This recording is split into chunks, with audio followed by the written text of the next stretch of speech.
Closer himself, Paul Gervase, is in the building. Paul, what's going on, man? How you doing tonight? I'm great. Thank you for having me. No, man, thank you for joining us. Look, big weekend this weekend from you guys. Going up to the dude, sweeping the Mississippi State Bulldogs. How awesome was that for you, brother? I mean, it was fun. The environment was crazy. I know they're known for having some crazy fans, but I mean, I think it wasn't just me. It was like our entire bullpen, our whole team. I feel like we just kind of hit our stride once that ninth inning on Friday. I think was a big turning point for us, and I think that was huge. Well, focusing on you right quick, we'll get to the team in just a minute. But look, you've had a very interesting journey, okay? Coming from the D3 level, walking on, and now you're closing for the LSU Tigers. But take us through that, right? Because, look, sports gives us these kinds of stories every now and then, and you're a part of that. You're one of them. Paul, can you take us through your journey and how you ended up at LSU being the starting closer now? Yeah. Man, in high school, I was throwing my fastball was like around 83, 85, like nothing crazy. Wasn't throwing hard, didn't have any type of offers. I think my high school coach talked to this Division III school called Pfeiffer University, and they reached out to me and they offered me a roster spot to come there. So I went there for my freshman year.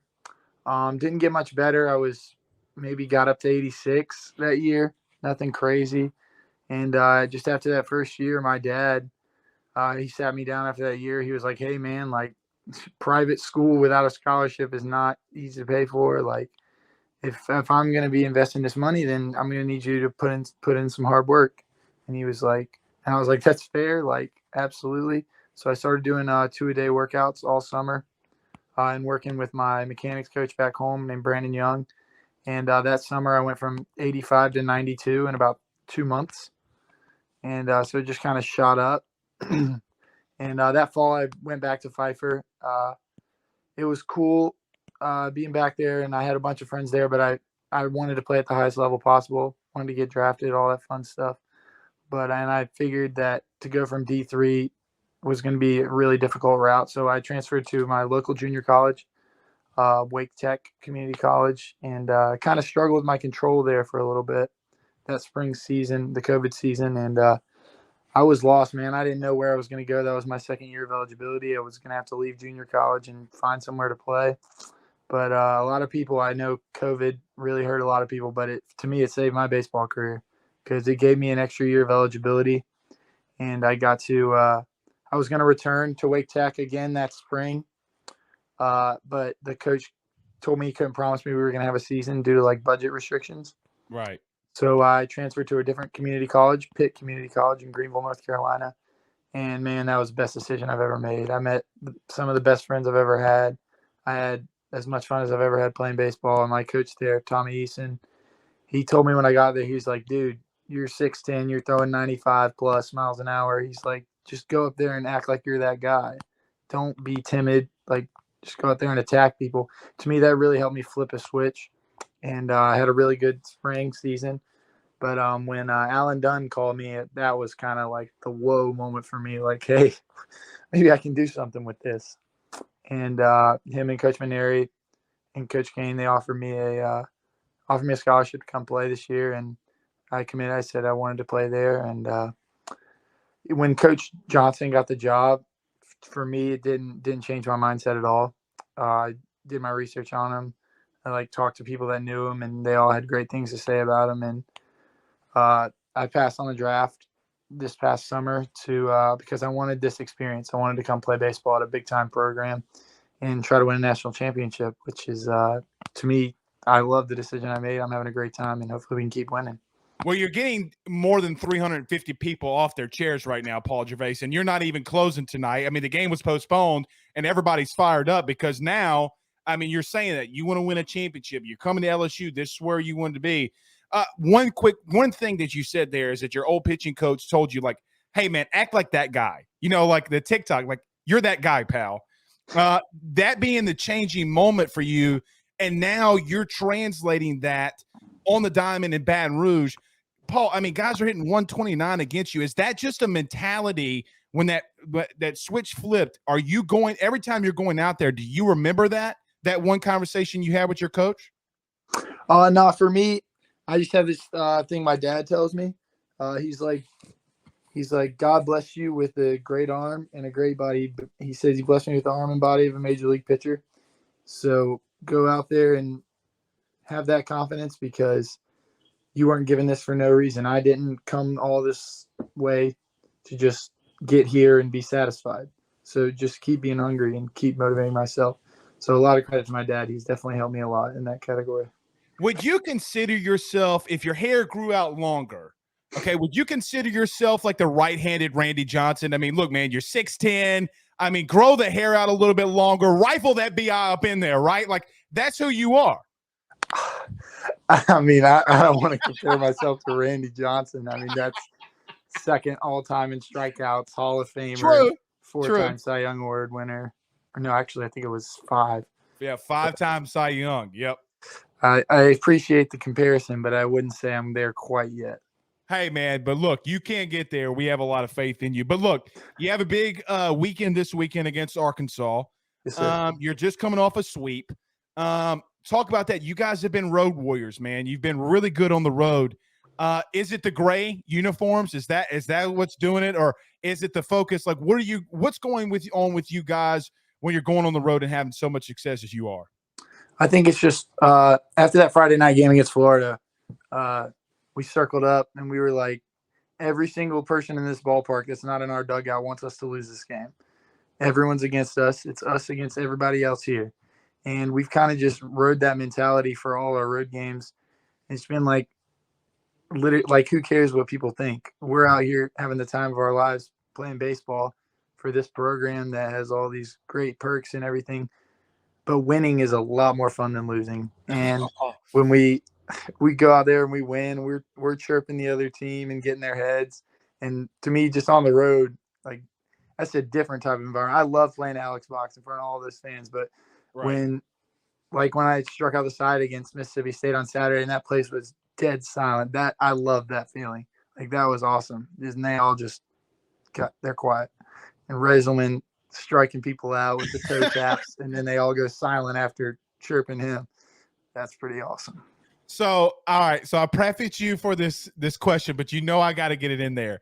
Were you surprised that the Mississippi State fans were able to count higher than 3? I don't know. I mean, you don't have to answer. I'm just messing. I'm just messing. You don't have to answer. But look, the bullpen has been focused. I think you guys have found literally your perfect rotation here. Is it a groove for you now that you kind of know where you're coming? You know that you're there. Does it help you mentally to stay when you like, hey, no, I know it's going to be Reiselman, then I know it's going to be me. Does that help you knowing that now? Like, I appreciate like all the stuff, but I don't think I'm like the locked in closer. Like, I've closed the last 2 games, but you've had Fontenot's closed, Reiselman's closed. I think it's just whatever situation Coach Johnson thinks is best for that certain pitcher. I mean, you saw Riley Cooper close against that 3rd game against Texas A&M. I think we have so many different guys that can close a game, but I think it's just based on each situation and who Coach Johnson thinks is the best guy for the job. And thankfully, we had like 5 guys line up on Saturday and just hand the ball off to each other, and we really picked each other up. And I wanted to say something. Someone who doesn't get a lot of love in our bullpen is Trent Vittmeyer, and he's literally the rock of our bullpen. He's the leader of our whole pitching staff. He's been there for a while. I mean, every time he goes out there, he shoves. He's available every day.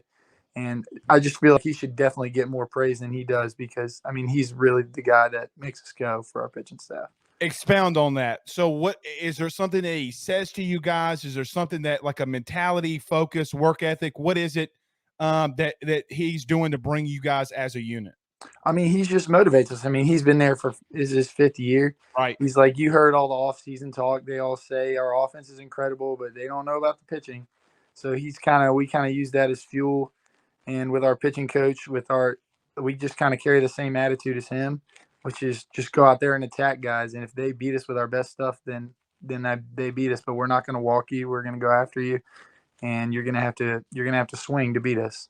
And Trent's just been that steadying force, like with the young guys especially.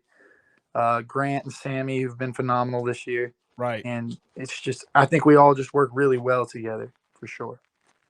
Is Trent Ventmeyer the most intimidating guy coming out of the bullpen? I mean, look, the beard. I mean, looks like he just cut some wood down in the forest in Montana. I mean, he's got to be the most intimidating, right? Oh, for sure, for sure. I call him Dad. He's only like a year older than me, but I call him Dad. So he's the bullpen dad. I love it. Yeah, he is for sure. Does he bring like some snacks, like some Cheez-Its and things like that? He brings snacks to the bullpen? Oh, yeah. Oh, yeah. I love it. Zach, fire in some questions for Paul. We do have some firing in. You can follow Paul Gervase over on Twitter at Paul Gervase1. Fire him in there, Zach. One from Steven says, #Ask Paul. Have you gave some thought on throwing basketball jersey on and posting on the block for McMahon? They need all the bodies that they can get. Yeah, I've kind of seen that whole cycle going on. I get asked this all the time. I'm pretty good at basketball, but I wouldn't say I'm at the Division I level of skill or coordination to play basketball. I can field my position, but I'm not going up against SEC big men on the block. Yeah, could you imagine facing like a Zion on a given night? I would die. That would not be fun. I know, dude. Like, please, Jesus, don't throw him the ball. Oh, crap, yeah. Throw him the ball, Zach, firing a couple more here for Paul, and he's been fantastic. L. Jesus says, #AskPG. What's Coach Jay and Coach Kelly like as coaches? Look, Paul, it's interesting from a fan's perspective, right? Like, I've covered multiple coaches. I've been through multiple coaching changes, and you have as well. But fans don't always get to see behind the scenes. Just give us a glimpse. Like, what has it been like for Coach Jay? Now, you talked about being recruited by Paul and Alan Dunn, but now being with Coach Jay and Coach Kelly and the entire staff, what has that been like for you, and how have they helped you this season?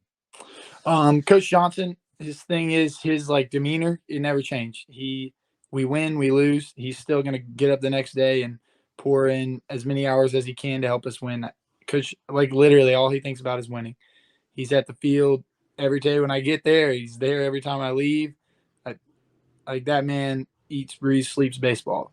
He's going to do whatever it takes for us to win. And he's been obviously a great leader for our team. But Coach Kelly, him and Coach Johnson, I think work well together because Coach Kelly can be lighthearted, crack some jokes. He makes everything fun. We're always having a great time at pitchers practice, especially over at U-High when we do our pitchers fielding practice. But no, he's just, like I said, he gives us that mentality to just go out there and attack guys, and that they're going to have to beat us with our best stuff because, I mean, you've seen me and Raiselman, we're throwing 95, 96% fastballs, and these guys, we're just going to keep doing it until you prove you can beat us. And Coach Kelly's just, I think that's the biggest thing he's preached is just to attack guys and be confident when you get up there. About that, last question for you. Look, I love that you're joining us here. You're talking about attacking guys, and knowing that going in, them knowing that going into it too. That's the ultimate square off, right? It's kind of like a boxing match. My best shot that I'm going to give you. I know yours. I kind of want to expound on that though, because I asked you this, before you came on. How much do you study an opponent, right? Look, you're supposed to play tonight, game got postponed, but how much do you prepare for an Arkansas, their hitters and things like that? Well, we don't call pitches, so Coach Kelly calls the pitches. So I know he puts in hours of studying film and working on guys, and then before the games, we'll have a scouting report meeting on everyone in their starting lineup and pinch hitters they might use. Mm-hmm. So we know how we're going to attack each individual guy. But if Coach Kelly's calling the game, I just see the sign. Yep. I'm not going to shake off. He studied this hitter for 5-6 hours of film. Myself, I don't know more than he does. So, what would you do? What do you think he would do if you're he gives you a fastball insight? You're the whole Henry Roland-Gardner. You got to pitch your fastball and you're just shaking it off. What do you think would happen? You don't have to.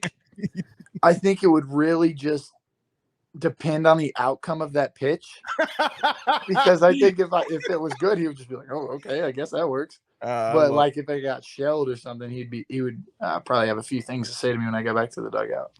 Well, hopefully you don't do that. It's just a comical little question of what would you do.